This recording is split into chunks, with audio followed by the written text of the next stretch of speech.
Hal ini karena pemilik kios tidak mengetahui apa sebenarnya batu hitam itu. Sekalipun dia ingin memikirkan sesuatu, dia tidak punya apa-apa untuk dikembangkan. Setelah berpikir lama, dia masih belum bisa menemukan apapun. Karena itu, dia hanya bisa bersikap misterius dan tersenyum. Pahlawan muda, kamu harus tahu ini. Xiao Chen menggelengkan kepalanya dan berkata, sungguh tidak. Pemilik toko terburu-buru memberikan harga tetapi ketika dia melihat Xiao Chen tidak menggigit umpannya, dia merasa sangat tertekan. Dia benar-benar tidak tahu bagaimana lagi memperkenalkan hal ini. Bibir Xiao Chen melengkung dan berkata, jika kamu tidak mau memberitahuku maka sudahlah. Aku pergi dulu. Pemilik kios segera bangkit dan menghentikan Xiao Chen. Dia berkata dengan cemas, pahlawan muda, jangan pergi dulu. Jika Anda benar-benar tidak mengetahuinya, maka saya akan menjelaskannya kepada Anda. Xiao Chen berkata dengan rasa ingin tahu, jadi, apa sebenarnya ini? Pemilik warung berpikir keras dan cepat. Setelah beberapa saat, dia berkata, batu hitam ini adalah telur binatang roh peringkat 10. Jika Anda memeluknya di perut saat Anda tidur setiap hari, setelah 49 hari, kehidupan di dalam telur akan merasakan kekuatan hidup Anda. Dalam 49 hari berikutnya, cangkang tersebut perlahan akan mengalami metamorfosis. Kemudian, dalam 49 hari berikutnya, anak dari binatang roh peringkat 10 akan menetas. Pemilik warung mengatakan semua ini dalam satu tarikan napas. Setelah selesai, dia menarik napas dalam-dalam. Dia memuji dirinya sendiri di dalam hatinya. Bahkan dia tidak menyangka dirinya mampu memunculkan semua itu. Xiao Chen tertawa di dalam hatinya. Dia sangat mengagumi orang ini. Mampu bermegah sampai tingkat ini sungguh sulit untuk dicapai. Ekspresi Xiao Chen tetap tidak berubah. Dia hanya berkata dengan ragu, telur binatang roh peringkat 10. Apakah itu benar? Pemilik kios berkata dengan sangat serius, itu benar sekali. Yang harus kamu lakukan adalah memberiku 100.000 batu roh kelas rendah dan itu milikmu. Xiao Chen menggelengkan kepalanya dan berkata, saya tidak percaya itu. Mengapa kamu tidak tidur dengannya selama 49 hari dulu? Ketika cangkangnya berubah, saya akan datang dan membelinya. Pemilik kios awalnya mengira Xiao Chen mempercayainya. Dia tidak mengira dia akan mengatakan hal seperti itu. Ini hanya batu, bagaimana bisa berubah setelah tidur dengannya? Pemilik warung tersenyum malu-malu dan berkata, benda ini hanya akan efektif jika kamu sendiri yang tidur dengannya. Kalau tidak, binatang roh tidak akan mengakuimu sebagai tuannya. Xiao Chen langsung berkata, ini terlalu merepotkan. Saya hanya akan menawarkan 500.000 batu roh kelas rendah. Saya telah membeli begitu banyak dari Anda dan menghabiskan banyak uang. Menurut saya, 10.000 saja sudah terlalu banyak. Aku akan pergi dulu. Jangan pergi, 10.000 tidak masalah. Batu hitam ini milikmu. Pemilik kios segera menyorongkan astral iron mentah ke pelukan Xiao Chen, tidak membiarkannya pergi. Dia lalu tersenyum dan berkata, nah, pahlawan muda, kamu sudah membelinya. Saatnya membayar. Xiao Chen melihat astral iron mentah di tangannya. Dia merasa ingin menangis dan tertawa. Awalnya, dia hanya takut pemilik kios menyadari bahwa dia tertarik dengan hal ini dan memberinya harga yang tidak masuk akal. Tanpa diduga, pemilik kios kini telah memasukkannya ke dalam pelukannya dan hanya menginginkan 10.000 batu roh kelas rendah. Dibandingkan dengan nilai astral iron, tidak ada bedanya dengan memberikannya secara gratis. Pemilik warung bahkan mengira telah memperoleh keuntungan besar dan takut Xiao Chen akan menyesal dan berubah pikiran. Xiao Chen tidak mengatakan apa-apa lagi dan langsung melemparkan 10.000 batu roh kelas rendah ke pihak lain. Dia kemudian menyimpan astral iron mentah dan segera berbalik untuk pergi. Pemilik toko menyaksikan Xiao Chen pergi. Senyuman lebar memenuhi wajahnya saat dia berkata pada dirinya sendiri, jika lebih banyak ahli waris kaya ini datang setiap hari, tidak akan sulit bagiku untuk menjadi kaya. Xiao Chen tersenyum tipis dan terus melihat sekeliling pasar. Saat dia mencari teknik tinju, dia melihat sekeliling untuk melihat apakah ada peluang untuk mengambil sesuatu yang bagus. Waktu perlahan berlalu. Xiao Chen telah melihat puluhan teknik tinju. Namun, semuanya adalah teknik tinju peringkat bumi tingkat medial. Hanya ada sedikit teknik tinju tingkat tinggi. Yang ditemukan Xiao Chen tidak sesuai dengan atribut atau situasinya. Sulit untuk menemukan teknik tinju murni yang dikaitkan dengan petir. Sedangkan untuk teknik tinju peringkat bumi tingkat tinggi, Xiao Chen bahkan belum pernah melihatnya. Setelah melihat-lihat dalam waktu yang lama, mau tak mau dia merasa kecewa. Sepertinya akan sangat sulit baginya untuk menemukan teknik tinju tingkat tinggi yang cocok dalam waktu 10 hari. Dia meletakkan manual rahasia lain yang sedang dia baca dan berkata kepada pemilik kios, "Maaf, manual ini tidak cocok untuk saya." Pemilik kios adalah seorang lelaki tua berusia 60 tahun ke atas. Dia melirik Xiao Chen dan berkata, "Teman kecil, tanpa diduga, kamu memiliki ekspektasi yang cukup tinggi. Jika Anda benar-benar memiliki cukup batu roh, saya dapat merekomendasikan Anda kepada seseorang. Jika Anda pergi ke sana, Anda pasti dapat menemukan manual rahasia yang Anda butuhkan." Xiao Chen tampak tertarik dan berkata, "Ceritakan lebih banyak."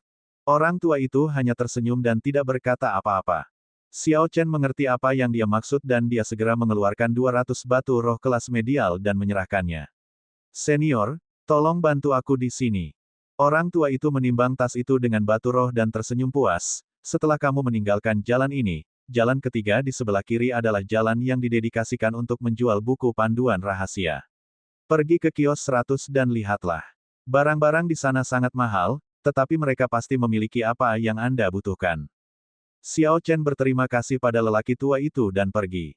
Setelah 10 menit, dia sampai di jalan yang disebutkan lelaki tua itu. Memang benar, seperti yang dikatakan orang tua itu. Meskipun jalannya sangat kecil, hanya ada sedikit orang, dan sangat bersih. Kios-kios di sana semuanya dipenuhi dengan manual rahasia. Xiao Chen perlahan menghitung dalam hatinya. Segera, dia tiba di kios 100. Orang yang menjaga kios itu adalah seorang pria parubaya berusia 30 tahun yang tampak galak. Dia melirik Xiao Chen dan tersenyum. Ini jelas merupakan senyuman yang tulus, tapi tetap saja membuat bulu kuduk berdiri. "Datang untuk membeli manual rahasia?" Pria parubaya itu bertanya. Xiao Chen mengangguk, "Saya hanya ingin teknik tinju peringkat bumi tingkat tinggi ke atas. Idealnya, lampu-lampu tersebut harus dilengkapi dengan pencahayaan." Pria parubaya itu tidak mengatakan apapun lagi. Dia mencari-cari di sekitar kiosnya dan menyerahkan 4 manual rahasia. Xiao Chen menerimanya dan membaliknya. Manual rahasia pertama tidak memiliki persyaratan atribut apapun. Isinya total 10 gerakan dan sangat tirani. Setiap gerakannya lebih kejam dari sebelumnya. Fokus utamanya adalah menggunakan aura untuk menekan orang lain. Saat melawan seorang kultivator yang lebih lemah, hanya diperlukan satu pukulan untuk menghadapinya.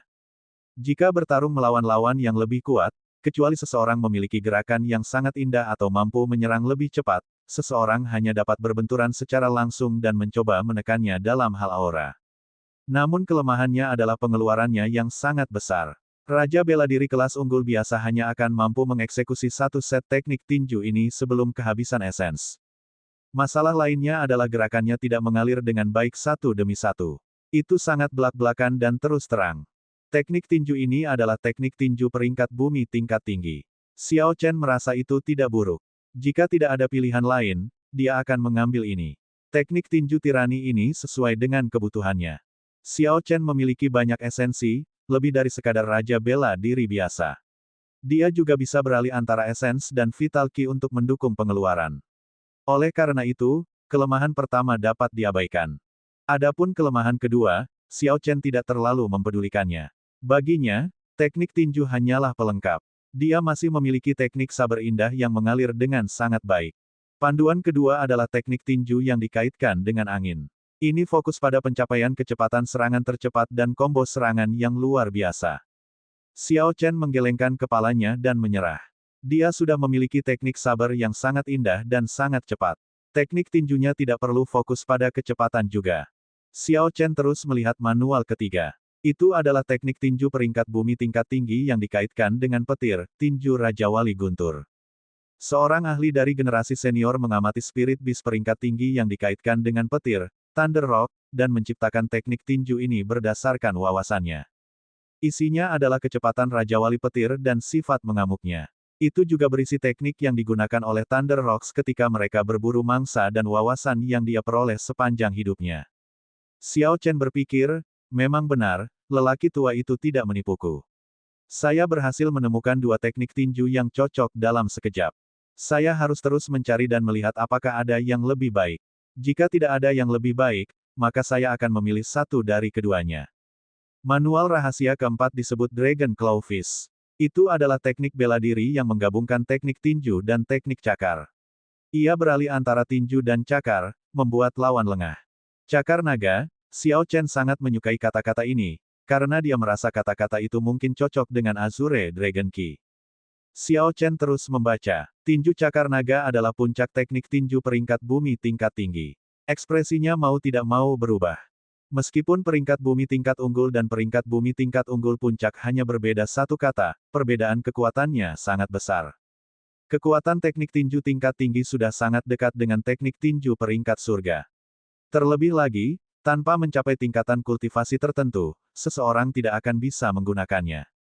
Menggunakan teknik bela diri peringkat surga dapat mengakibatkan tubuh meledak. Xiao Chen sendiri pernah mengalaminya sebelumnya. Jadi, teknik bela diri peringkat bumi puncak adalah teknik bela diri paling kuat yang mungkin ada di bawah kerajaan bela diri. Xiao Chen merasa ragu, jadi dia bertanya, apakah tinju cakar naga ini benar-benar merupakan teknik tinju peringkat bumi tingkat tinggi? Panduan rahasia yang diserahkan pria parubaya itu hanya berisi nama dan pengenalan teknik bela diri. Itu tidak berisi mantra dan metode sirkulasi esens. Jadi, Xiao Chen tidak bisa menilai hal itu. Pria parubaya itu tersenyum dan berkata, reputasi saya tidak hanya dibangun dalam 1 atau 2 hari. Karena tertulis bahwa itu adalah puncak teknik bela diri peringkat bumi tingkat tinggi, itu jelas merupakan puncak teknik bela diri peringkat bumi tingkat tinggi. Namun, teknik bela diri ini agak istimewa. Kemungkinan besar itu tidak akan berguna bagi Anda meskipun Anda membelinya. Bagaimana? Pemilik kios menjelaskan, teknik tinju ini hanya dapat digunakan dengan vital ki yang paling murni. Selain itu, ia memiliki persyaratan yang sangat tinggi pada tubuh fisik. Jika tubuh fisik tidak cukup kuat, bahkan seorang kultivator yang mengolah vital ki akan menderita luka dalam yang serius jika dia mengeksekusinya dengan paksa. Sebelum mereka bisa membunuh orang lain, mereka akhirnya membunuh diri mereka sendiri. Saya tahu bahwa Anda memiliki esensi yang melonjak. Secara alami, tidak mungkin bagi Anda untuk menjadi seorang kultivator tubuh fisik. Anda mungkin tidak dapat membuat vital ki Anda bersirkulasi sesuka Anda. Oleh karena itu, tidak ada gunanya bagimu meskipun kamu membelinya. Xiao Chen bersukacita di dalam hatinya. Tinju cakar naga ini sepertinya dibuat khusus untuknya. Dia dengan santai bertanya, berapa? Pria parubaya itu merasa curiga dan bertanya, Anda ingin membelinya? Xiao Chen tidak bertele-tele. Ia langsung bertanya, selama harganya tidak terlalu konyol, saya akan membelinya. Pria parubaya itu berkata dengan suara yang dalam, jangan khawatir, semua barang saya bernilai. Adapun teknik bela diri yang Anda inginkan, meskipun itu adalah teknik tinju peringkat bumi tingkat tinggi, itu terlalu aneh. Jadi, saya tidak akan menawarkan Anda harga yang konyol. 30.000 batu roh kelas medial cukup. Xiao Chen mengangguk dan bersiap untuk membayar 30.000 batu roh kelas medial. Dia tahu bahwa pihak lain telah memberikan harga yang wajar. Teknik bela diri peringkat bumi tingkat tinggi akan menghasilkan 50.000 batu roh tingkat medial di pelelangan jika tidak ada kejutan yang tidak terduga. Xiao Chen mencoba bertanya, bisakah saya membayar menggunakan batu roh kelas rendah? Pria parubaya itu menggelengkan kepalanya dan berkata, tidak. Semua teknik bela diri yang melebihi peringkat bumi kelas rendah memerlukan batu roh kelas medial untuk pembayarannya. Xiao Chen tidak ragu-ragu dan mengeluarkan batu-batu itu, dia hanya bertanya karena penasaran. Dia sudah menduga pihak lain tidak akan setuju. Setelah Xiao Chen menyerahkan batu roh, pria parubaya itu menghitungnya. Kemudian dia mengeluarkan manual rahasia sebenarnya dari cincin spasialnya dan menyerahkannya kepada Xiao Chen. Xiao Chen membuka-buka manual rahasia dan memverifikasi bahwa itu nyata sebelum memasukkannya ke dalam cincin semesta miliknya. Sebelum pergi, Xiao Chen melihat banyak manual rahasia di kios pria parubaya itu. Dia bertanya karena penasaran, dari mana Anda mendapatkan semua panduan rahasia ini? Jika informasinya rahasia, saya bersedia membayar batu roh untuk itu. Begitu banyak manual rahasia yang seharusnya merupakan hasil dari pertemuan yang tidak disengaja. Pertemuan yang tidak disengaja semuanya memiliki daya tarik yang besar bagi para kultivator, dan Xiao Chen tidak terkecuali. Pria parubaya itu terkekeh. Dia berkata, tidak, ini bukan rahasia. Setelah Anda meninggalkan tempat ini, panduan rahasia ini mungkin akan kembali ke tangan saya. Hati Xiao Chen menjadi dingin saat mendengar ini. Dia sekarang tahu bagaimana pihak lain mendapatkan semua manual rahasia ini, semuanya diperoleh dengan membunuh orang lain. Mengingat bahwa dia bisa merampok begitu banyak manual rahasia, orang ini setidaknya adalah raja bela diri setengah langkah. Haha, jangan khawatir. Saya tidak pernah mengambil tindakan terhadap pelanggan saya. Pria parubaya itu tertawa keras ketika melihat ekspresi Xiao Chen. Orang ini gila. Xiao Chen tidak tinggal lebih lama lagi. Dia berbalik dan meninggalkan tempat itu. Karena dia telah mendapatkan manual rahasia yang dia inginkan, dia tidak perlu lagi terus mencari-cari. Jadi, dia meninggalkan jalanan dan bersiap untuk terbang.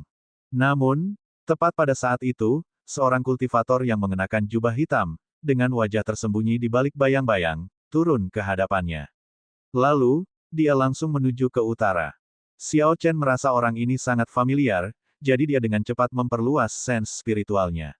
Setelah memeriksanya, ekspresi Xiao Chen mau tidak mau berubah. Itu Chu Chaoyun. Apa yang dia lakukan di sini? Dia pasti ada di sini untuk melihat apakah dia bisa menemukan sesuatu yang bagus. Lagi pula, aku pun datang ke sini, jadi tidak aneh kalau dia datang juga. Xiao Chen menarik rasa spiritualnya dan tidak lagi mempedulikannya. Namun dia tiba-tiba menyadari ada sesuatu yang aneh. Setelah Chu Chaoyun mendarat, dia terus menuju utara, bahkan tidak repot-repot melihat kios di sekitarnya. Aneh sekali. Murid Xiao Chen mengerut. Dia memutuskan untuk diam-diam mengikuti Chu Chaoyun. Dia menarik auranya dan berjalan di belakangnya, menjaga jarak 2000 meter. Segera, Chu Chaoyun meninggalkan batas pasar. Xiao Chen menganggap ini lebih aneh lagi. Apa yang orang ini rencanakan lakukan di sini? Bagian luar pasar hanyalah sebidang tanah terpencil. Hanya ada beberapa rumput liar yang tumbuh di sana. Angin dingin bertiup dengan berisik. Semua ini membuat tempat itu terlihat sangat suram. Chu Chaoyun tidak berhenti bergerak sedetik pun, dia sangat jelas akan tujuannya. Dia terus bergerak maju hingga tiba di depan batu nisan. Ada genangan air yang dalam di samping nisan. Kolam itu dipenuhi es dan terlihat sangat aneh. Chu Chaoyun melepas jubah hitam yang dikenakannya. Tanpa diduga, dia mengenakan jubah panjang emas dari dinasti Tianwu di bawah jubahnya. Wajah Chu Chaoyun yang biasanya riang menunjukkan sedikit kesedihan. Dia berlutut dan mulai membersihkan rumput liar di sekitar nisan dengan tangannya. Nisan itu sudah sangat rusak. Batu-batu itu telah terbelah di tempat di mana kata-kata itu diukir. Setelah lama mencari, akhirnya dia bisa melihat apa yang tertulis di sana. Dia membacakan dengan lembut, makam Chu Jiaoyang. Chu Jiaoyang, Chu Jiaoyang, Xiao Chen mengulangi nama ini 2 kali di dalam hatinya. Kemudian, ekspresinya berubah drastis. Kaisar Agung Tianwu yang telah dipuji selama 10.000 tahun, orang yang mendirikan dinasti Tianwu dan memerintah benua, bukankah nama aslinya adalah Chu Jiaoyang? Itu tidak mungkin. Ini benar-benar mustahil, Xiao Chen sangat heran. Kaisar Tianwu Agung, Chu Jiaoyang, adalah seorang yang memiliki bakat luar biasa. Dia tak tertandingi dan perbuatannya dibicarakan bahkan setelah 10.000 tahun. Bahkan sampai hari itu, dia masih menjadi legenda yang tidak dapat dilampaui di benua Tianwu. Gelar nomor 1 setelah era kuno adalah miliknya dan dia sendiri. Namun, nisannya begitu sederhana dan biasa saja. Sepertinya akan runtuh dan tertutup rumput liar. Nisan seorang penguasa kota di sebuah kota kecil akan beberapa kali lebih mewah dari ini. Sebagai Kaisar Tianwu yang agung, bagaimana batu nisannya bisa sesederhana itu? Keraguan muncul di hati Xiao Chen. Dia tidak dapat memahami apa yang sedang terjadi atau bagaimana makam Kaisar Langit bisa sesederhana itu. Catatan TL, saya tidak ingat apakah istilah Kaisar Surgawi muncul sebelumnya tetapi ini seharusnya menjadi gelar lain untuk Kaisar Bela Diri, sama seperti bagaimana petapa bela diri juga disebut Sage. Yang tidak dapat dipahami oleh Xiao Chen adalah mengapa Chu Chaoyun di sini. Apalagi nisan ini sepertinya tidak sulit ditemukan. Oleh karena itu, aneh jika tidak ada seorang pun yang mempunyai rencana apapun di makam Kaisar Langit ini. Bagaimanapun, betapapun sederhananya, itu tetaplah kuburan Kaisar Surgawi. Hanya mayat Kaisar Surgawi yang bernilai kota. Nilai kuburan tidak dapat diukur. Segala macam keraguan memenuhi pikiran Xiao Chen, membuatnya merasa bingung. Dia dengan hati-hati memikirkan kembali kenangan masa lalunya. Tiba-tiba, Xiao Chen teringat bahwa ketika dia pertama kali bertemu Chu Chaoyun, ada makam Kaisar Surgawi di sana juga. Itu adalah Kaisar terakhir dinasti Tianwu. Kaisar itu jauh dari sebanding dengan Chu Jiaoyang. Sebagai pemenang terbesar dari pertemuan kebetulan itu, Chu Chaoyun tidak hanya mendapatkan tubuh Kaisar bela diri, dia bahkan telah menyerap 1/10 api surgawi dan memperoleh permainan pedang pembalik darah yang memadamkan kehidupan. Melihat Chu Chaoyun muncul di sini dengan cara yang aneh, mungkin menemukan kuburan saat itu bukanlah suatu kebetulan. Mungkin semuanya berjalan sesuai rencananya. Memikirkan lebih dalam tentang hal ini, peta yang diperoleh klan Yue di masa lalu mungkin adalah hasil dari rencananya. Jika semua ini benar, maka kelihayan Chu Chaoyun sungguh menakutkan. Bang, bang, bang. Tiba-tiba, kolam yang berisi es mulai pecah. Aura yang tersisa mengalir ke langit dari retakan. Auranya menyerupai garis lurus yang panjang. Ia segera menembus penghalang pasar bawah tanah dan memasuki danau. Ini mengejutkan Xiao Chen. Dia menyadari bahwa aura yang dia rasakan saat pertama kali datang ke danau naga tersembunyi berasal dari sini. Ledakan. Esnya benar-benar pecah dan seekor naga banjir seputih salju muncul dari kolam. Panjangnya lebih dari 200 meter. Deretan sisik putih berjajar di sekujur tubuhnya, dan dikelilingi awan. Itu juga memancarkan kekuatan naga kuno. Seluruh pasar bawah tanah merasakan tekanan yang berat. Tatapan curiga memenuhi seluruh tempat. Mengapa nenek moyang lama tiba-tiba muncul? Apakah seseorang mempunyai rencana pada makam Kaisar Langit itu? Mereka terlalu berani. Apa mereka tidak tahu cara mengeja kata, kematian? Catatan TL, apakah mereka tidak tahu cara mengeja kata, kematian, artinya, apakah mereka tidak takut mati? Dikatakan dengan cara yang agak sarkastik. Namun, tidak ada yang berani memeriksa apa yang sedang terjadi.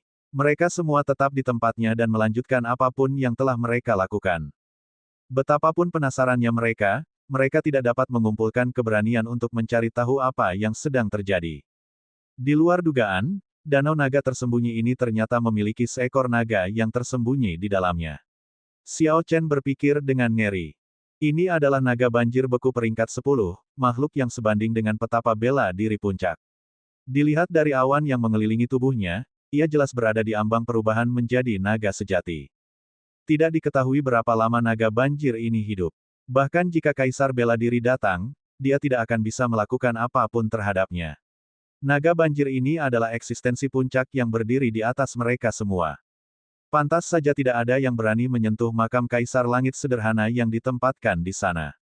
Xiao Chen, yang berjarak 2000 meter, menarik seluruh auranya. Dia bahkan dengan hati-hati berbaring di tanah, bahkan tidak berani mengulurkan rasa spiritualnya. Frost Flood Dragon yang begitu kuat akan mampu mendeteksi Xiao Chen dengan satu pikiran, dan tidak peduli seberapa kuat sense spiritual Xiao Chen, itu tidak akan berada pada level yang bisa dibandingkan dengan naga banjir. Di depan batu nisan, Chu Chaoyun melambai ke Frost Flood Dragon di udara. Dia berkata, "Aoyang, sudah lama sekali. Memang sudah lama sekali. Terakhir kali kamu datang sepertinya 4 tahun lalu." Naga banjir berbicara dalam bahasa manusia dengan suara yang sangat serak. Chu Chaoyun tersenyum tipis dan tidak mengatakan apapun lagi. Dia mengeluarkan setumpuk kertas kuning dan barang-barang lainnya untuk menghormati kematian seseorang dan meletakkannya satu per satu di depan batu nisan. Cahaya keemasan melintas di mata Chu Chaoyun dan semua barangnya terbakar. Chu Chaoyun tampak terganggu saat dia melihat kertas kuning itu terbakar. Kemurungan di wajahnya menjadi semakin intens. Chu Chaoyun menyentuh batu nisan yang berbintik-bintik itu dengan tangan kanannya dan bergumam dengan suara yang hanya bisa didengarnya, "Kamu mungkin memiliki bakat yang tiada taranya dan kultivasi yang tak tertandingi. Anda mungkin menjadi tak tertandingi di dunia. Namun pada akhirnya, Anda tetap menjadi sepetak tanah berpasir dan nisan yang pecah. Meskipun waktu telah lama berlalu, dan ceritamu diwariskan hingga sekarang, kerajaanmu sudah tidak ada lagi. Keturunan Anda bahkan tidak memiliki hak untuk hidup dengan baik." Xiao Chen tidak bisa mendengar apa yang dikatakan Chu Chaoyun. Namun, ketika dia melihat barang-barang yang terbakar, sebuah pikiran tiba-tiba muncul di hatinya. Mungkinkah Chu Chaoyun ini sisa dari istana kerajaan dinasti Tianwu? Siu. Tepat pada saat itu, tatapan yang sangat dingin tertuju pada Xiao Chen. Dada Xiao Chen menegang. Dia tahu bahwa ketika emosinya berfluktuasi sebelumnya, Frost Flood Dragon merasakannya. Perbesar. Tanpa ragu-ragu, Xiao Chen mendorong tanah dengan tangannya. Tubuhnya langsung terangkat ke udara. Pola pada Blood Flame Shoes tiba-tiba menyala. Kecepatan Xiao Chen segera mencapai Mach 4 saat ia bergegas ke langit. Ya.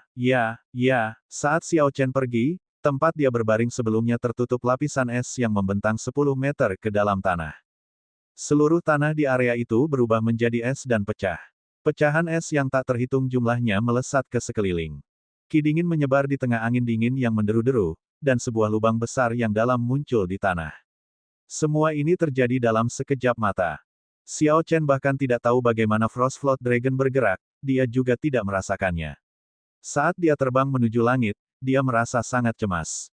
Yang dipikirkan Xiao Chen hanyalah bagaimana keluar dari tempat ini sesegera mungkin, dia bahkan tidak berpikir untuk membalas. Frost Flood Dragon memandang Xiao Chen, yang terbang di udara. Matanya bergerak sedikit saat dia bersiap mengirimkan lebih banyak naga ki untuk mencegat Xiao Chen. Namun, tiba-tiba ia menemukan sesuatu yang lain. Ia berhenti, membuka rahangnya, dan hanya dengan mengangkat salah satu cakarnya, ia mengeluarkan ki beku yang sangat tajam. Bang! Xiao Chen merasakan es ki meledak di belakangnya. Energi yang mengerikan menyebabkan esens yang dikaitkan dengan petir di tubuhnya hancur tanpa mampu menahannya. Puci! Xiao Chen memuntahkan darah. Kekuatan besar mendorongnya ke depan terus-menerus. Segera, dia mencapai penghalang dan tiba di danau. Kekuatan besar tidak berkurang dan terus mendorong Xiao Chen ke atas. Setelah beberapa saat, Xiao Chen terlempar keluar dari danau naga tersembunyi bersama dengan tiang air. Xiao Chen menghela nafas lega. Dia memeriksa luka-lukanya, tetapi terkejut saat mengetahui bahwa tidak ada satupun. Ki beku yang melonjak di dalam tubuh Xiao Chen dan menyebabkan rasa sakit yang tak terbayangkan tidak menyebabkan bahaya apapun padanya. Sebaliknya, itu malah mengusir beberapa kotoran di esensnya. Artinya, Xiao Chen tidak hanya menderita kerugian apapun, dia bahkan mendapat manfaat. Tiang air itu jatuh kembali, menimbulkan riak-riak di permukaan danau. Setelah beberapa lama, permukaan danau menjadi tenang. Xiao Chen menatap danau karena tidak tahu apa yang harus dilakukan dengan situasi ini. Dia tidak mengerti mengapa naga banjir beku peringkat 10 itu membantunya. Suara serak naga banjir embun beku terdengar di samping nisan Kaisar Surgawi sekali lagi. Chu Chaoyun, jangan biarkan siapapun membuntutimu ke sini lagi, bahkan jika mereka adalah pewaris Kaisar Biru Langit. Chu Chaoyun berkata dengan agak tak berdaya, saya benar-benar tidak tahu bahwa dia mengikuti saya. Selanjutnya, siapa yang tahu kapan saya akan kembali ke sini lagi? Suara Frost Flood Dragon bergema lagi, saya tidak peduli apa yang ingin Anda lakukan. Jangan berani-beraninya kamu membuat desain apapun pada benda-benda di dalam makam Kaisar Langit. Setelah Frost Flood Dragon berbicara, tubuh besarnya bergerak dan masuk kembali ke dalam kolam yang dalam. Chu Chaoyun mengepalkan tangannya erat-erat, dan matanya menjadi tegas. Dia memandangi makam Kaisar Surgawi yang sederhana dan bergumam, mereka yang mati sudah mati, tapi aku masih memiliki rasa hormat yang mendasar padamu. Xiao Chen dengan hati-hati kembali ke halaman rumahnya. Kemudian, dia duduk bersila di bawah pohon kecil dan memejamkan mata. Dia mulai dengan hati-hati merasakan embun beku ki yang diberikan oleh naga banjir beku padanya. Ia menemukan masih ada sisa-sisa di tubuhnya yang belum terpakai. Akan sangat sia-sia jika dia tidak menggunakannya dengan benar. Saat Xiao Chen mengedarkan esensinya, Frost Ki yang tersisa di daging, meridian, dan organ dalamnya dengan cepat diserap. Ki beku ini jelas-jelas mengerikan.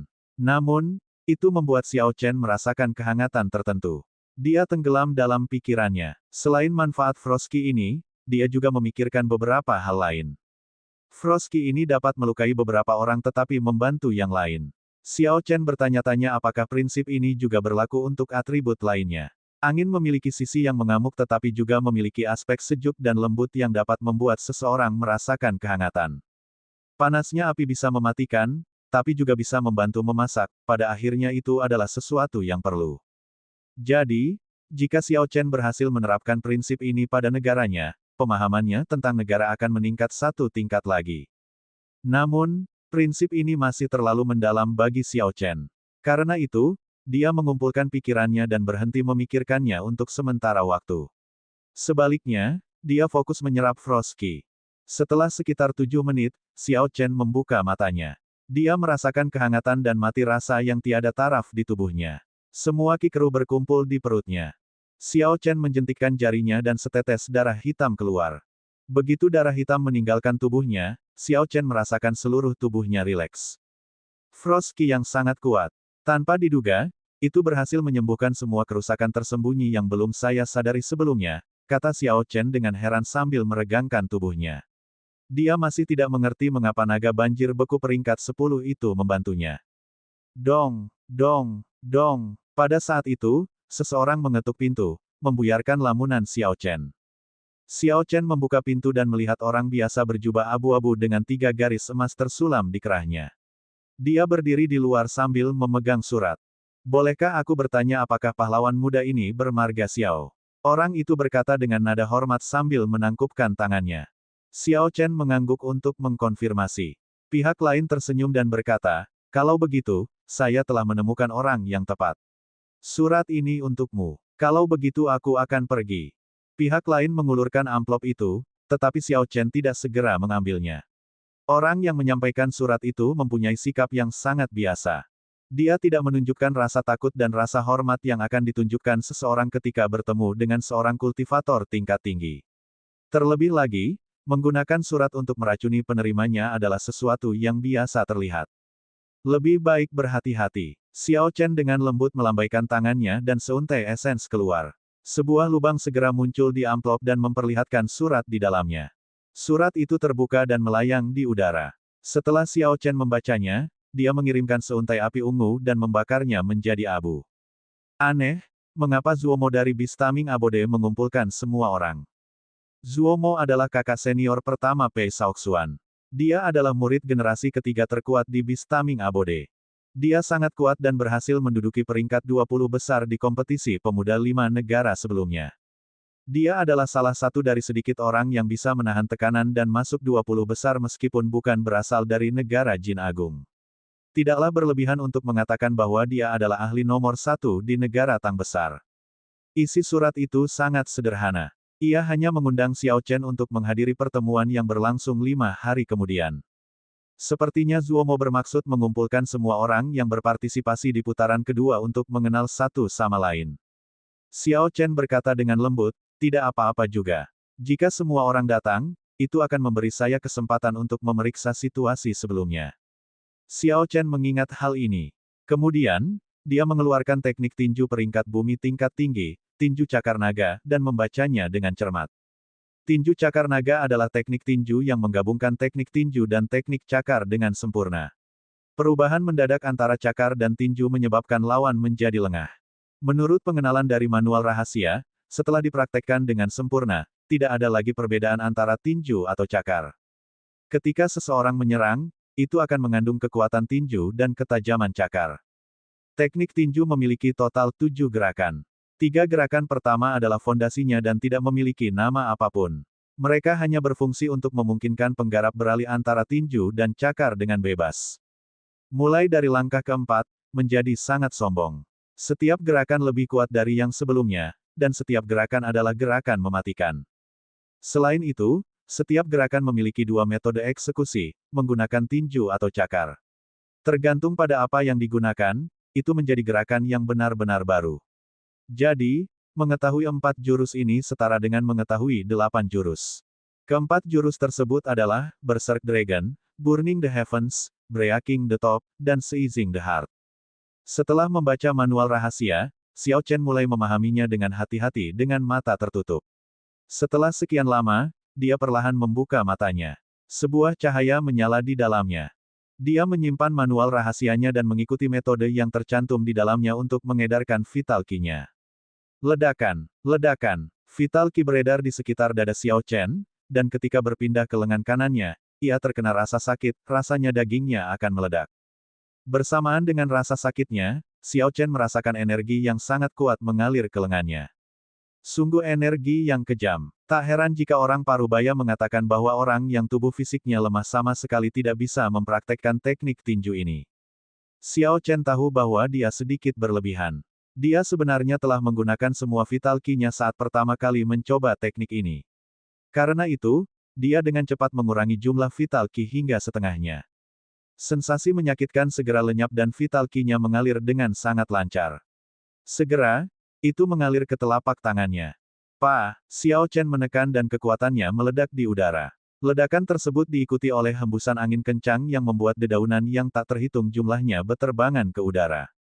Kekuatannya tidak berkurang saat Xiao Chen terus mengikuti metode yang tercantum dalam tinju cakar naga, mengubah tinjunya menjadi cakar. Energi yang tadi tersebar ke udara semuanya diserap kembali. Kemudian, itu bergabung dengan sisa Vital Ki Xiao Chen. Saat dia menebas dengan cakarnya, angin kencang bertiup di udara, meninggalkan 5 bekas luka di tanah. Baru setelah terbang dalam waktu yang lama, energinya akhirnya menyebar. Hanya menggunakan setengah dari vital Ki-ku sudah mampu menghasilkan kekuatan seperti itu. Saya bertanya-tanya seberapa kuatnya ketika menggunakan semua vital Ki saya, kata Xiao Chen, memperlihatkan senyum gembira. Xiao Chen belum menggunakan Azure Dragon Ki di lengannya dalam gerakan ini. Jika dia menggabungkan Dragon Ki dan Vital Ki miliknya bersama-sama, kemungkinan besar kekuatan yang dilepaskannya akan menjadi konyol. Teknik tinju peringkat bumi tingkat tinggi ini layak mendapatkan peringkatnya. Layak bagiku menghabiskan begitu banyak batu roh untuk itu. Xiao Chen tertawa gembira. Tanda hubung tanda hubung tanda hubung tanda hubung tanda hubung tanda hubung. 2 hari kemudian, Xiao Chen telah mencapai level dasar dalam 3 gerakan pertama tinju cakar naga, peralihan antara tinju dan cakar. Dia baru saja mencapai kesempurnaan kecil, tetapi masih jauh dari bisa beralih sesuka hatinya.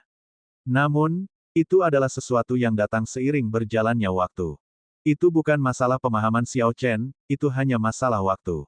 Tinju. Xiao Chen berteriak keras di halaman. Semua vital Ki-nya beredar 1 kali di perutnya sebelum mengalir ke lengan kanannya. Setelah 2 hari berlatih, tubuh fisik Xiao Chen sekarang dapat menangani vital Ki ini. Apalagi dia tidak merasakan sakit lagi. Ketika vital Ki mengalir melalui meridian di lengan Xiao Chen, tato Azure Dragon mulai bergerak perlahan. Dragon Ki perlahan dimasukkan ke dalam vital Ki. Energi yang mengalir melalui lengan Xiao Chen meningkat setidaknya 20%. Saat dia mengepalkan tinjunya, dia bisa merasakannya melonjak. Dia meninju. Ledakan. Energi biru yang terlihat meledak. Angin kencang bertiup di halaman, menumbangkan beberapa pohon kecil. Saat energinya melonjak, pohon-pohon kecil itu segera hancur berkeping-keping. Cakar. Xiao Chen berteriak lagi. Dia mengubah tinjunya menjadi cakar. Energi biru di sekitarnya berkumpul kembali dan bergabung dengan sisa energi di lengannya. Puci. 5 aliran energi biru merobek udara, dan 5 luka terlihat jelas di setiap daun yang beterbangan di sekitarnya. Tinju. Tubuh bagian bawah Xiao Chen tenggelam dan begitu dia menarik cakarnya, dia mendorongnya ke depan. Tiba-tiba, auranya berubah menjadi kepalan tangan, dan menerkam. Xiao Chen beralih antara tinju dan cakar beberapa kali sebelum dia berhenti. Setelah berpikir sejenak, dia berkata dengan lembut, tinjunya terlihat kuat tapi terlalu tersebar. Saya harus menemukan cara untuk memfokuskannya. Setelah itu, Xiao Chen mulai berlatih tinju. Dia mencoba membuat kekuatan tinju itu meledak pada satu titik dan tidak membiarkannya menyebar ke tempat lain. Waktu perlahan berlalu. Setelah 2 hari berikutnya, Xiao Chen berhasil memahami dengan kuat 3 gerakan dasar tinju cakar naga. Adapun masalah penyebaran kekuatan tinju, Xiao Chen menemukan solusi yang cukup bagus untuk itu. Bagaimanapun, itu bukanlah teknik yang mendalam. Dia sudah bisa melakukannya di masa lalu. Sekarang, dengan hanya membuat sedikit perubahan pada tinju cakar naga, dia membuatnya lebih cocok untuk dirinya sendiri. Sudah waktunya untuk melatih gerakan sebenarnya dari tinju cakar naga. Berserk Dragon dapat dibagi menjadi Berserk Dragon Fist dan Berserk Dragon Claw. Ini jelas merupakan satu langkah namun ada 2 cara untuk melaksanakannya. Saya harus memikirkan ini dengan hati-hati. Xiao Chen berkata dengan tatapan tegas sambil menarik napas dalam-dalam. Tanda hubung tanda hubung tanda hubung. Di sebelah barat Desolate City berdiri sebuah halaman luas. Seluruh tempat telah dipesan oleh Zuomo dari Bistaming Abode. Meja dan kursi di halaman diatur dengan rapi. 200 orang aneh dari berbagai negara yang lolos ke putaran kedua sedang berkumpul di sana. Orang-orang dari negara Tang besar duduk bersama dan orang-orang dari negara Great Chu juga duduk bersama. Lagi pula, orang-orang yang paling mereka kenal adalah orang-orang yang berasal dari negara yang sama. Sulit untuk menghindari konflik antar orang jenius. Jadi, ketika para jenius dari negara yang sama berkumpul, rasanya seperti bersekutu satu sama lain. Ada hampir 300 talenta luar biasa dari berbagai tempat di sini. Kelompok bangsa Qin besar sangat kecil. Selain Duan Muqing, Hua Yunfei, Mu Cheng Sue, dan Ji Changkong, ada juga beberapa talenta luar biasa lainnya dari ibu kota kekaisaran. Seluruh kelompok hanya terdiri dari sedikit lebih dari 10 orang. Dibandingkan dengan negara lain yang berpenduduk puluhan orang, perbedaannya terlihat jelas. Bahkan menambahkan Xiao Chen dan Chu Chaoyun, yang belum datang, jumlah mereka tidak melebihi 20. Ketika talenta luar biasa di sekitarnya dari negara lain melirik ke arah Hua Yunfei dan yang lainnya, rasa jijik muncul di mata mereka. Kadang-kadang, mereka mendiskusikannya dengan berbisik-bisik. Hal ini membuat orang-orang dari negara Qin besar merasa sangat malu. Kenyataannya, energi spiritual di negara Qin besar sangat sedikit. Mereka sudah lama berada di peringkat terbawah 5 negara besar. Dalam kompetisi pemuda 5 negara yang lalu, mereka bahkan tidak memiliki siapapun yang masuk 100 besar. Sayangnya, kompetisi pemuda 5 negara mempunyai peraturan bahwa murid-murid dari klan kerajaan tidak dapat berpartisipasi. Kalau tidak, dengan kekuatan Ying Yue, dia pasti bisa naik ke 20 besar. Klan kerajaan dari berbagai negara berada dalam kelompok mereka sendiri. Menurut rumor yang beredar, mereka bisa berkomunikasi langsung dengan alam atas. Mereka semua memiliki surganya sendiri untuk bercocok tanam. Jadi, sama seperti kompetisi pemuda 5 negara, klan kerajaan dari berbagai negara tidak akan menerima undangan untuk menara desolate kuno. Liu Yong, kita sudah 3 tahun tidak bertemu. Mengingat pertemuan langka ini, aku ingin tahu apakah pedangmu masih bisa mengalahkanku. Seorang kultivator bernama Zhou Wei dari negara Great Xia berkata kepada seorang kultivator negara Great Tang sambil melepaskan auranya. Pada akhirnya, di balik semua fasad ini, pertemuan tersebut adalah kesempatan bagi semua orang untuk memeriksa lawan mereka sebelum pertarungan di arena. Ada banyak sekali orang yang akrab satu sama lain. Mereka ingin tahu seberapa besar kemajuan pihak lain. Kemudian, mereka dapat memperkirakan seberapa besar peluang mereka untuk mendapatkan salah satu dari 20 tempat tersebut. Banyak orang muncul, setengahnya karena rasa hormat terhadap Zuomo dan setengahnya lagi karena 20 tempat. Liu Yong dari negara Tang besar bangkit dan berkata, saya juga berpikir untuk menantang Anda. Aku bisa mengalahkanmu di masa lalu dan aku akan bisa mengalahkanmu di masa depan. Siu, saat keduanya berbicara, bisikan itu langsung berhenti. Semua orang menoleh. Semua orang di sini adalah lawan potensial di arena pertarungan. Jika mereka bisa memahami kekuatan lawan sebelum mereka, mereka akan bisa menghemat banyak tenaga. Sial, sial, pedang Qi terbang kemana-mana di dalam halaman. Ketika mereka berdua bertarung satu sama lain, mereka terus menggunakan segala macam teknik pedang. Keduanya hampir seimbang, tidak ada yang bisa mengalahkan yang lain. Liu Yong merasa agak terkejut ketika dia berkata, apakah Anda berharap bahwa Anda akan memahami maksud pedang dalam 1 tahun terakhir?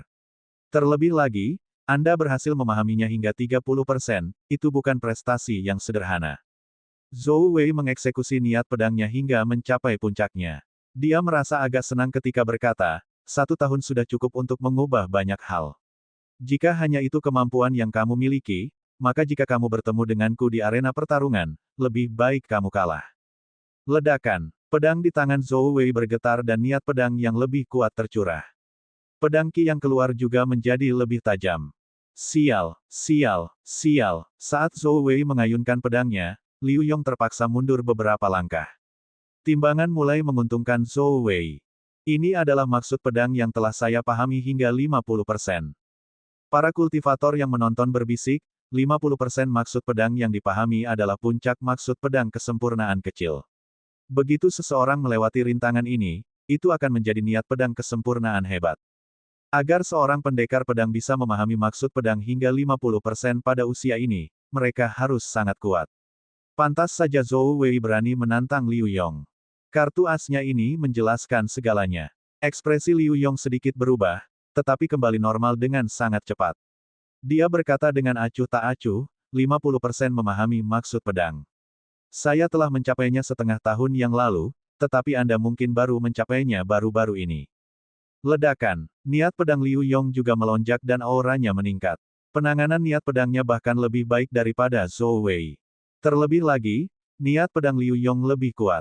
Dia segera mendapatkan keuntungan, dan Zhou Wei hanya bisa bertahan dengan sengit. Setelah 100 gerakan, Liu Yong menemukan titik lemah. Dia menusukkan pedangnya ke arah wajah lawannya. Serangan ini sangat dahsyat dan berkilau dengan cahaya dingin. Zhou Wei terkejut. Dia dengan cepat menarik pedangnya untuk bertahan. Siapa sangka Liu Yong hanya tipuan. Saat Zhou Wei menarik pedangnya, Liu Yong mengayunkan pedangnya ke bawah. Dia memukul pergelangan tangan Zhou Wei dan melukainya. Zhou Wei kehilangan cengkeraman pedangnya. Liu Yong segera memanfaatkan momen itu untuk melangkah maju dan menempelkan pedangnya ke leher Zhou Wei. Saudara Zhou, sepertinya kamu tidak berlatih apapun. Akan lebih baik jika kamu tidak menjadikanku sebagai lawanmu di arena pertarungan. Liu Yang tertawa keras dan menyarungkan pedangnya. Segala sesuatu yang dikatakan Zhou Wei kepadanya sebelumnya, dia telah mengembalikan semuanya. Zhou Wei kembali ke tempat duduknya dengan perasaan putus asa. Teman-teman di sampingnya langsung menghiburnya, jangan bersedih. Anda telah memahami maksud pedang Anda hingga 50%, dan kondisi angin Anda telah mencapai puncak kesempurnaan kecil. Masih ada harapan bagi Anda untuk mendapatkan salah satu dari 20 tempat. Zhou Wei tersenyum pahit dan berkata, sudahlah, ini hanya membuat saya melihat di mana saya berdiri dengan lebih jelas. Awalnya, saya percaya bahwa, meskipun saya bukan salah satu dari sedikit orang di puncak seperti Ding Fengzhou, Jiang Zimo, Chu Mu, dan yang lainnya, saya masih cukup kuat untuk menjadi bagian dari 20 besar. Saya tidak pernah mengharapkan hasil seperti ini. Meskipun saya telah meningkat, begitu pula yang lainnya. Setelah itu, beberapa orang mulai bertukar gerakan. 3 jenius dari Istana Myriad Vien, Jiang Zimo, Chu Mu, dan musinya, juga bertarung satu sama lain. Pertarungan antara Pei Shaoxuan dan Xia Xian, serta pertarungan antara Ding Fengzhou dan musuh lamanya, Zhuo Mo, paling menarik perhatian. Orang-orang inilah yang diyakini oleh orang banyak sebagai yang terkuat. Setelah menyaksikan pertarungan tersebut, keyakinan mereka semakin terkonsolidasi. Ketika Liu Yong melihat pertarungan Ding Fengzhou dan Zhuo Mo, bahkan dia menggelengkan kepalanya sedikit dan menghela nafas, saya masih belum sekuat dia. Jika saya menjadikan dia sebagai lawan saya akan segera menyerah dan menyimpan kekuatan saya untuk pertarungan berikutnya. Kelompok dari negara Qin besar semuanya memiliki ekspresi yang tidak sedap dipandang.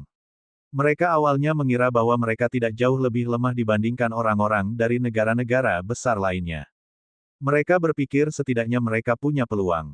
Setelah melihat beberapa perkelahian di depan mereka, mereka menggelengkan kepala dan menghela nafas, berpikir bahwa mereka benar-benar katak di dalam sumur. Catatan TL, katak di dalam sumur, ini berarti memiliki pandangan sempit tentang dunia, menjadi seseorang yang tidak menyadari bahwa ada hal-hal yang lebih baik di luar apa yang mereka ketahui. Bang! Seorang kultivator dari ibu kota kekaisaran negara Qin besar ditendang oleh pendekar pedang dari negara Tang besar. Darah menetes dari mulutnya saat dia menunjukkan ekspresi sedih. Pendekar pedang itu menggelengkan kepalanya dan berkata, para penggarap bangsa Qin besar masih sangat lemah. Maaf, aku seharusnya tidak menantangmu. Meskipun kata-kata ini terdengar sangat bagus, di telinga Hua Yunfei dan yang lainnya, itu adalah bentuk penghinaan yang paling buruk. Jangan pergi, aku, Hua Yunfei, menantangmu. Ekspresi Hua Yunfei cemberut saat dia berdiri. Dia memegang pedang merah dan perlahan berjalan menuju pendekar pedang itu. Pendekar pedang itu melirik Hua Yunfei dan berkata dengan sungguh-sungguh, kamu lebih kuat dari dia, aku menerima tantanganmu. Ledakan. Keduanya mulai berkelahi. Hua Yunfei tahu bahwa lawannya sulit untuk dihadapi. Karena itu, dia mengeksekusi teknik pedang kematian berdarah hingga mencapai puncaknya. Udara dipenuhi kilatan merah di tengah lautan merah yang bergejolak, dan aura mengerikan melonjak. Namun ekspresi pendekar pedang itu tidak berubah. Dia melangkah mundur berulang kali, menghalangi aliran serangan Hua Yunfei yang terus-menerus. Ketika pendekar pedang itu kehabisan ruang untuk mundur, dia tiba-tiba berhenti. Dia menggelengkan kepalanya dan berkata, teknik bela diri yang kuat. Sayangnya, Anda bahkan belum memahami maksud pedang. Sungguh menyia-nyiakan teknik bela diri. Sudah saatnya kamu kalah. Niat pedang melonjak dan aura pendekar pedang itu tiba-tiba naik. Teknik pedangnya menjadi sangat luar biasa dan dia berhasil menangkis semua serangan Hua Yunfei dalam satu gerakan. Kemudian, dia meninggalkan luka samar di wajahnya. Setelah semua itu, pendekar pedang itu dengan cepat menarik pedangnya dan mundur. Jika dia tidak menunjukkan belas kasihan, Hua Yunfei akan segera mati. Ji Changkong segera bangkit dan berkata kepada orang itu, saya Ji Changkong. Apakah Anda bersedia membimbing saya dengan gerakan ahli Anda? Sebelum pendekar pedang itu menjawab, temannya di sampingnya, seorang pendekar pedang, bangkit dan tersenyum, kamu sudah bertarung 2 ronde terus-menerus. Haruskah aku menangani ini untukmu? Tentu, itu milikmu, Si Yong. Pendekar pedang itu mengangguk untuk menunjukkan bahwa dia baik-baik saja dengan pengaturan ini. Kemudian dia kembali ke tempat duduknya dan menutup matanya. Ia tak terlalu memperdulikan 2 kemenangan yang diraihnya. Di matanya, mengalahkan seseorang dari negara Qin besar bukanlah hal yang patut dibanggakan. Ji Changkong dengan lembut berkata, baiklah, bertarunglah dengan seluruh kekuatanmu. Dengan cara itu, ketika Anda kalah, Anda akan sepenuhnya yakin akan kekalahan Anda. Si Yong tertawa dan berkata, lelucon sekali, katakan itu setelah kamu menang. Siu, Ji Changkong mengambil inisiatif menyerang. Dia menggunakan permainan pedang astral dan langit berbintang muncul di sekelilingnya. Namun, pendekar pedang itu sama sekali tidak peduli dengan fenomena misterius lawannya. Dia meneriakkan seruan perang dan menyerang ke depan dengan seluruh kekuatannya. Tingkat budidaya Si Yong lebih tinggi dari tingkat budidaya Ji Changkong. Menggunakan teknik sabre tirani sudah cukup untuk menekan lawannya. Bang, bang, bang. Setelah bertukar beberapa gerakan, lengan Ji Changkong menjadi mati rasa. Dia juga merasakan sedikit sakit di dadanya. Dia tahu bahwa esensinya lebih rendah daripada milik lawannya. Jadi, dia tidak menyembunyikan kekuatan aslinya dan menggabungkan 20% niat pedangnya dengan teknik pedangnya untuk mendapatkan pijakan. Si pedang tersenyum dan berkata, menarik. Namun, maksud pedang yang dipahami 20% tidak ada artinya di sini. Aku akan tetap mengalahkanmu. Tiba-tiba, angin kencang bertiup dari pedangnya. Ahli pedang ini akhirnya menggunakan kekuatan penuhnya juga. Sial, sial, sial. Ji Changkong memblokir 3 serangan berturut-turut, tapi setelah itu dia tidak bisa lagi memblokirnya. Pedang di tangannya terlempar dan terlempar ke arah luar halaman. Awalnya, Mu Chengshui berpikir bahwa dia akan mampu berbuat lebih baik, karena dia memiliki senjata suci. Namun, saat dia melihat pedang Ji Changkong dihempaskan, ekspresinya berubah. Mu Chengshui hanya menundukkan kepalanya dan berpura-pura tidak melihat apapun. Dia benar-benar kehilangan niat untuk menantangnya. Terimalah nasibmu. Energi spiritual di negara Qin besar sangat sedikit dan persaingan di sana sangat sedikit. Bahkan dengan jumlah bakat dan sumber daya yang sama, Anda semua akan lebih lemah dibandingkan para jenius dari negara-negara besar lainnya. Anda hanya ditakdirkan untuk memainkan peran pendukung di era kejeniusannya yang sedang berkembang, kata Si Yong tanpa ekspresi. Wajah Ji Changkong dipenuhi ketidakpuasan. Namun, ia harus mengakui bahwa apa yang dikatakan lawannya itu benar.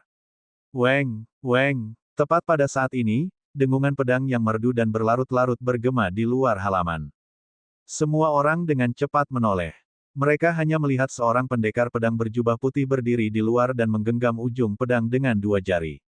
Kekuatan di balik pedang itu sangat kuat, tapi si pedang itu hanya menggunakan 2 jari dan dengan santai menangkapnya. Pedang itu tidak bisa bergerak maju sama sekali, ia hanya bisa bergetar hebat di udara. Ekspresi Si Yong sedikit berubah. Dia telah menggunakan kekuatan penuhnya selama 3 serangan terakhirnya serta gerakan membunuh terkuatnya. Dia sangat jelas betapa kuatnya mereka. Pedang yang dia lemparkan terbang memiliki setidaknya setengah kekuatan serangan kekuatan penuhnya. Tidak aneh jika ada yang mengelak. Bagaimanapun, kecepatannya sudah melambat. Namun, orang ini dengan santai menangkapnya dengan 2 jari. Ini agak sulit dipercaya. Hari itu kebetulan adalah hari yang telah ditetapkan Zuo Mo, 5 hari setelah Xiao Chen menerima surat itu. Dia benar-benar asyik berlatih jurus keempat tinju cakar naga, naga pengamuk. Awalnya, Xiao Chen bermaksud untuk mempraktikkannya sekali dan berhasil menyelesaikannya. Namun, siapa yang tahu bahwa dia tiba-tiba mendapatkan wawasan dan tenggelam jauh di dalamnya. Pada saat Xiao Chen sadar, hari sudah siang. Jadi, dia segera bergegas. Saat Xiao Chen melangkah ke halaman, dia melihat pedang terbang ke arahnya. Awalnya, dia mengira ada seseorang yang mencoba membunuhnya. Setelah Xiao Chen memperhatikan Ji Changkong dan Si Yong, dia mengerti apa yang terjadi. Itu hanyalah gempa susulan dari duel mereka. Yang jelas Ji Changkong kalah. Ketika Ji Changkong melihat Xiao Chen memegang pedangnya, dia berkata dengan sikap tidak ramah, kembalikan pedangku padaku. Xiao Chen tersenyum tipis dan dia menjentikkan jarinya. Pedang itu berbalik dan terbang ke arah Ji Changkong. Setelah Ji Changkong menangkap pedangnya, dia kembali ke tempat duduknya dengan ekspresi yang sangat tidak sedap dipandang di wajahnya. Ji Changkong tidak menyangka bahwa setelah dia meninggalkan negara Qin besar, dia bahkan tidak akan mampu berurusan dengan karakter kecil. Xiao Chen berjalan ke arah Si Yong perlahan dan berkata dengan tenang, orang-orang di bangsa Qin besar hanya bisa menjadi karakter sampingan. Mungkinkah Anda menganggap diri Anda sendiri sebagai tokoh utama? Apakah kamu berani mengatakan apa yang kamu katakan sebelumnya lagi? Xiao Chen telah mendengar semua yang dikatakan pihak lain sebelumnya. Dia merasa itu sangat lucu. Meskipun hanya ada sedikit Vena roh di negara Qin besar dan tidak banyak persaingan, masih ada ahli puncak seperti Ying Yue, Chu Chaoyun, dan Leng Liusu. Jika salah satu dari mereka datang ke sini, orang ini tidak akan cocok untuk mereka. Dia tidak mengerti dari mana orang ini mendapatkan kepercayaannya. Xi Yong mengejek, kamu juga seseorang dari negara Qin besar. Jadi bagaimana jika saya mengatakan itu? Saya akan mengatakannya 2 kali, 3 kali, atau bahkan 4 kali lagi. Apa yang dapat Anda lakukan mengenai hal itu? Jangan berpikir kamu bisa menakutiku hanya dengan trik sederhana. Jika Anda benar-benar tidak yakin, silakan mengambil tindakan melawan saya. Saya akan menunjukkan kepada Anda apa itu ahli pedang sejati. Xiao Chen tidak mengatakan apapun lagi. Dia melangkah maju dan mengeksekusi Dragon Claw Fist. Dia memegang pedangnya dengan tangan kiri dan meninju dengan tangan kanannya. Angin kencang menderu-deru dan auranya tumbuh secara eksponensial. Ketika Xi Yong melihat lawannya bahkan tidak menghunus pedangnya, dia tidak bisa menahan senyum dingin, karena kamu mencari kematian, aku akan memberikannya padamu. Xi Feng memiringkan tubuhnya ke belakang dan menggenggam pedangnya dengan kedua tangannya. Lampu pedang yang terus-menerus beralih antara besar dan kecil meretas tangan Xiao Chen. Bang! Angin tinju meledak dan gelombang kejut menyapu sekeliling, menyebabkan daun-daun berguguran beterbangan. Lengan Xi Yong sedikit gemetar, dan pedangnya hampir terlepas dari tangannya. Dia tidak menyangka Xiao Chen menjadi begitu kuat. Terkejut, Xi Yong dengan cepat mundur ke belakang. Xiao Chen tetap tenang dan mengaktifkan Blood Flame Shoes di kakinya. Dalam sekejap mata, dia tiba di hadapan Xi Yong. Dia membuka tinjunya dan mengubahnya menjadi cakar. Kemudian, dia mengumpulkan kembali semua energi yang tersebar. Dia mengayunkannya dengan kuat dan cakarnya meninggalkan luka berdarah di dada lawannya.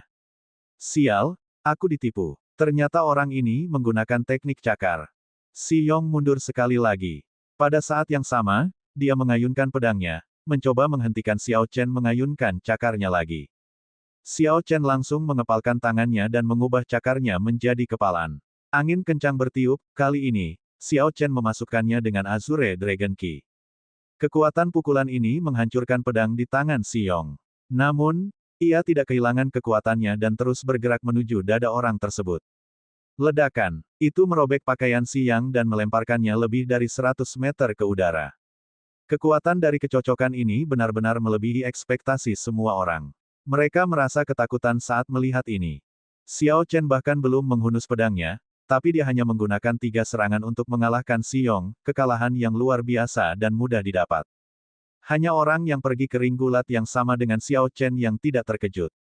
Xia Xian tersenyum lembut dan berkata, orang ini akhirnya menemukan teknik tinju peringkat bumi tingkat tinggi. Memang benar, kekuatannya telah meningkat pesat. Xi Yong terjatuh ke tanah hanya setelah waktu yang lama. Lalu dia mengeluarkan bunyi gedebuk dan pingsan.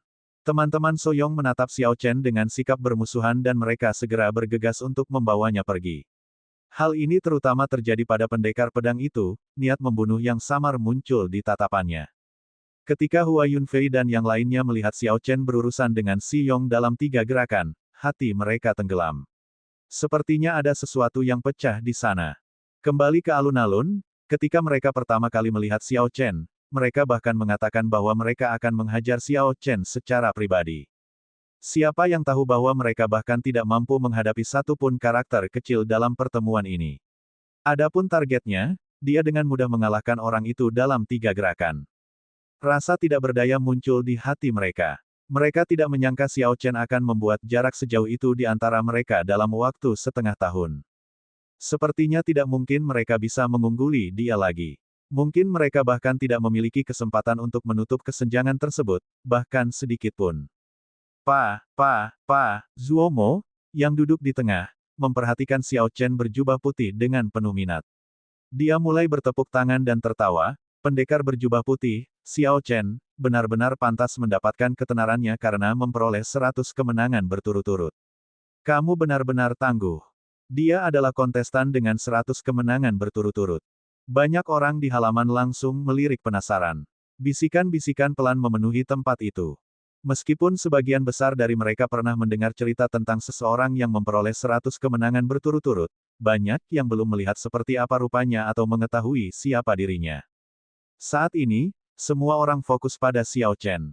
Keheranan di wajah mereka semakin besar dari sebelumnya. Ketika Ji Changkong, Hua Yunfei, dan yang lainnya mendengar itu, mereka mau tidak mau saling bertukar pandang. Yang ada hanya senyuman pahit di antara mereka. Duan Muking dengan tenang berkata, hari itu, di Paviliun Sabat Surgawi, kita semua telah dikalahkan. Kami telah kehilangan sebagian besar keberuntungan kami di sana. Kita seharusnya sudah memperkirakan kejadian seperti itu hari ini. Beberapa dari mereka menghela nafas, merasakan penderitaan di hati mereka. Mereka tidak ingin mengatakan hal lain. Ini mungkin bagaimana rasanya menjadi batu loncatan bagi orang lain.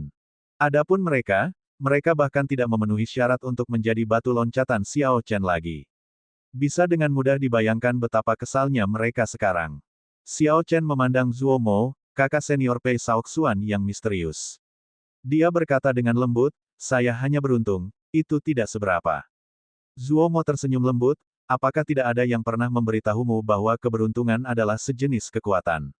Saya sudah lama ingin merasakan gerakan indah Anda. Saya ingin tahu apakah saya dapat memiliki kesempatan untuk melakukannya sekarang. Xiao Chen mengangguk dan berkata, ini adalah kehormatanku. Baiklah, kalau begitu aku tidak akan menghadiri upacara. Tatapan Zuo Mo menjadi dingin dan dia dengan lembut mendorong tanah. Dia melompat dan mengirim serangan telapak tangan ke Xiao Chen. Bisa. Xiao Chen menancapkan pedangnya, bersama sarungnya, ke tanah. Kemudian, dia melangkah maju untuk menyambut Zuo Mo. Xiao Chen mengeksekusi tinju cakar naga dan mengirimkan pukulan ke serangan telapak tangan lawannya. Sebuah kekuatan besar meledak dan riak menyebar ke sekeliling, mirip gelombang di air. Hah! Keduanya mundur saat mereka melakukan kontak. Kemudian, mereka berbalik pada saat bersamaan. Saat mereka berbalik, mereka menghilangkan kekuatan serangan lawan. Saat keduanya mendarat, mereka saling memandang. Jelas sekali, mereka berdua agak heran. Esensi dari serangan telapak tangan membuat jari Xiao Chen sakit. Esensi lawannya lebih murni dari yang dia kira. Tidak diketahui berapa banyak kekayaan alam yang telah dia konsumsi. Mungkin teknik budidayanya juga merupakan teknik budidaya peringkat surga. Keheranan Zuo Mo tidak lebih kecil dari keheranan Xiao Chen. Vital Ki murni melonjak dari angin tinju lawannya. Namun, ketika Zuo Mo melihat ke arah Xiao Chen, dia tahu bahwa esensinya sama padatnya dengan miliknya. Dia tidak menyangka Xiao Chen akan mampu melawannya ketika hanya menggunakan Vital Ki. Setelah jeda singkat, keduanya memulai putaran pertukaran lainnya. Mereka bertarung satu sama lain dalam pertarungan jarak dekat, bergerak ke seluruh halaman. Keduanya bergerak sangat cepat. Para penggarap yang lebih lemah hanya bisa melihat dua sosok buram bergerak, mereka bahkan tidak bisa melihat pertukaran mereka. Kedua orang ini menarik. Yang satu menggunakan pedang dan yang lainnya memanggil binatang roh. Namun, mereka bertarung dalam pertempuran jarak dekat. Cumu dari istana Myriad Vien tertawa pelan dan berkata, Simo, Sinya, menurutmu siapa yang akan mendapatkan kemenangan dalam pertarungan jarak dekat? Xiao Chen. Keduanya berkata bersamaan tanpa ragu-ragu. Kecakapan pertarungan jarak dekat dan kekuatan tubuh fisik Xiao Chen telah meninggalkan kesan yang sangat mendalam pada mereka berdua. Pada saat ini, sudah sangat jelas bahwa Xiao Chen telah memperoleh teknik tinju dengan peringkat lebih tinggi. Satu-satunya kekurangannya telah diperbaiki, jadi sulit membayangkan dia kalah. Cumu tersenyum dan berkata, saya khawatir kalian berdua akan kecewa. Zuo Mo menggunakan teknik bela diri peringkat bumi tingkat tinggi, palem awan mengalir. Itu telah mencapai kesempurnaan luar biasa, dan dalam kombinasi dengan esensinya yang sangat murni, akan sulit untuk mengalahkannya. Sosok keduanya berkelap-kelip di sekitar tempat itu. Angin kencang menderu-deru dan menyapu seluruh daun-daun berguguran di halaman. Sial! Ketika daun-daun berguguran menghantam meja dan kursi, mereka menusuknya seperti pisau. Beberapa petani yang lengah akhirnya terluka oleh mereka. Pakaian mereka menjadi compang camping. Beberapa orang dengan cepat bekerja sama untuk menghancurkan daun-daun berguguran yang berterbangan ke arah mereka. Angin yang kencang, guncangan susulan dari pertarungan mereka begitu kuat. Ini bahkan bukan kekuatan mereka yang sebenarnya. Mereka hanya menggunakan teknik tambahan mereka. Bayangkan betapa kuatnya jika mereka bertarung secara nyata. Kerumunan berseru ketika mereka menyaksikan keduanya bertarung. Keheranan muncul di wajah mereka. Sepertinya keduanya dijamin mendapat tempat di Menara Desolate kuno. Xiao Chen mengayunkan tangannya di udara. Terkadang tangan kirinya berubah menjadi cakar dan tangan kanannya menjadi kepalan, atau sebaliknya. Kadang-kadang, dia langsung mengirimkan angin tinju. Gaya bertarung Xiao Chen terlihat sangat aneh, membuat lawannya sulit menangkap ritmenya. Wajah Zuomo tenggelam saat dia terus mengirimkan angin palem. Dia melakukan yang terbaik untuk mencegah Xiao Chen maju. Sulit menemukan celah yang bisa dia serang. Dengan dua gaya yang saling bertukar, dia tidak berani melakukan gerakan gegabah. Bang, bang, bang, ledakan kembali terdengar dari udara. Vital Ki dan Essence saling bentrok, menghasilkan gelombang kejut. Angin kencang di halaman bertiup semakin kencang. Keduanya mundur 5 langkah, berdiri di udara. Pakaian dan rambut mereka berkibar tertiup angin kencang. Ini pertama kalinya saya melihat teknik bela diri yang berubah antara cakar dan tinju. Namun, jika hanya itu kemampuan yang Anda miliki, maka sejauh inilah Anda akan melangkah. Zuomo meneriakkan seruan perang dan sosoknya melesat ke depan.